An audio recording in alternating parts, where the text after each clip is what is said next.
안녕하세요.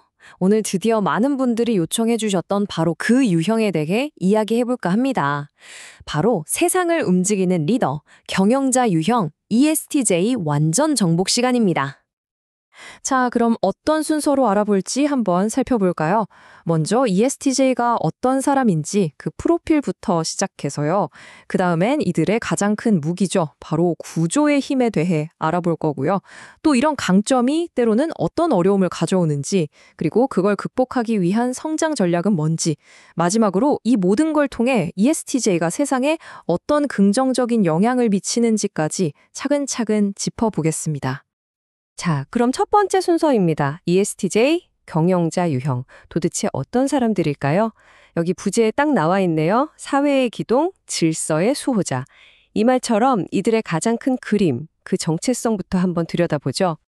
ESTJ가 어떤 역할을 하는지 이 그림 하나로 딱 설명이 되네요. 그쵸? 이 왼쪽처럼 막 엉망진창인 상황을요, 가운데 있는 이 견고한 기둥처럼 딱 중심을 잡아서 오른쪽처럼 아주 명확하고 질서 정연하게 만들어내는 사람들이에요.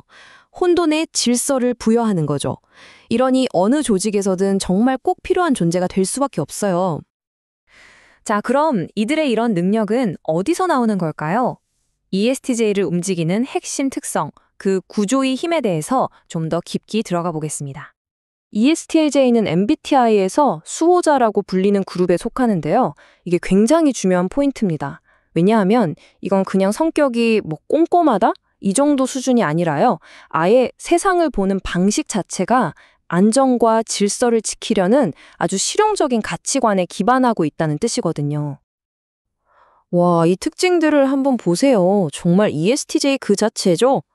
흔들리지 않은 신뢰성, 공동의 목표를 위한 헌신, 그리고 뭐든 현실적으로 해내는 실용성과 꼼꼼함.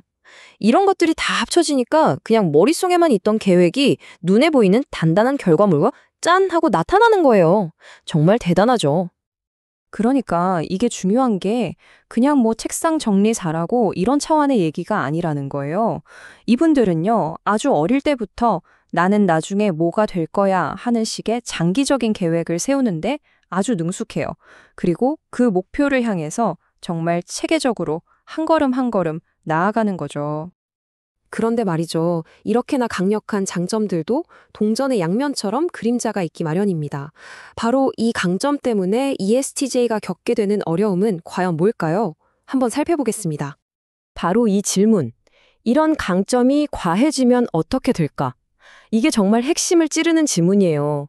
뭐든지 과하면 탈이 나잖아요. 아무리 좋은 것도 너무 한쪽으로만 치우치면 반드시 문제가 생기기 마련이거든요. 보통 우리가 말하는 A타입 성격의 전형이라고 할 수 있죠. 쉬는 걸 잘 못해요. 저녁 늦게까지 이메일 확인하고 업무 전화 받고 이런 모습 주변 ESTJ 분들에게서 많이 보셨을 거예요. 물론 그만큼 책임감이 강하다는 뜻이지만 한편으로는 바로 이 지점이 성장을 위해 꼭 돌아봐야 할 부분이기도 합니다. 자, 여기 표를 보시면 강점과 약점이 어떻게 연결되는지 한눈에 보입니다. 보세요. 강한 책임감. 이건 정말 좋은 거잖아요? 근데 이게 너무 과해지면 스스로를 돌보지 못해서 번아웃이 와버려요.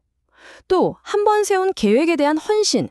이것도 멋진데 이게 지나치면 융통성 없는 고집불통이 될 수도 있다는 거죠. 정말 동전의 양면 같죠? 자, 그럼 어떻게 해야 할까요? 그냥 이렇게 살아야 할까요? 아니죠. 좋은 소식은 이런 부분들은 충분히 관리하고 성장할 수 있다는 겁니다. 지금부터 아주 실용적인 4가지 성장 전략을 알려드릴게요.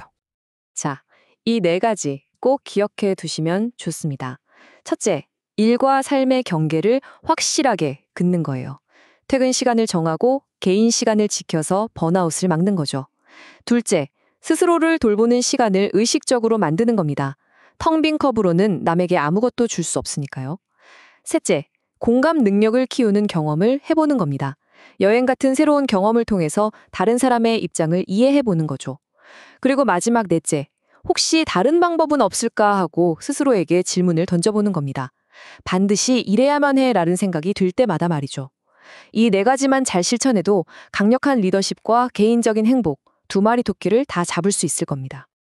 자, 이렇게 균형을 찾고 한 단계 더 성장한 ESTJ는 어떤 모습일까요? 이른바 진화하는 경영자의 마지막 임팩트에 대해 이야기해 볼 시간입니다. 니체의 이 말이 정말 가슴에 와닿네요. 왜 살아야 하는지 아는 사람은 그 어떤 상황도 견딜 수 있다. 이게 바로 수호자 그룹, 특히 ESTJ의 삶을 관통하는 철학이에요. 자신만의 왜, 즉 뚜렷한 목적만 있다면 이들은 자신의 그 엄청난 조직력과 실행력을 총동원해서 그 어떻게든 다 해내고야 마는 사람들이거든요. 결국 마지막 질문은 바로 여러분 자신에게 돌아갑니다. 여러분이 가진 그 질서정연함, 그 혼돈을 바로잡는 능력은 정말 엄청난 선물입니다. 자, 그렇다면 여러분은 그 선물을 사용해서 어떻게 이 세상을 더 나은 곳으로 이끌어 가시겠습니까?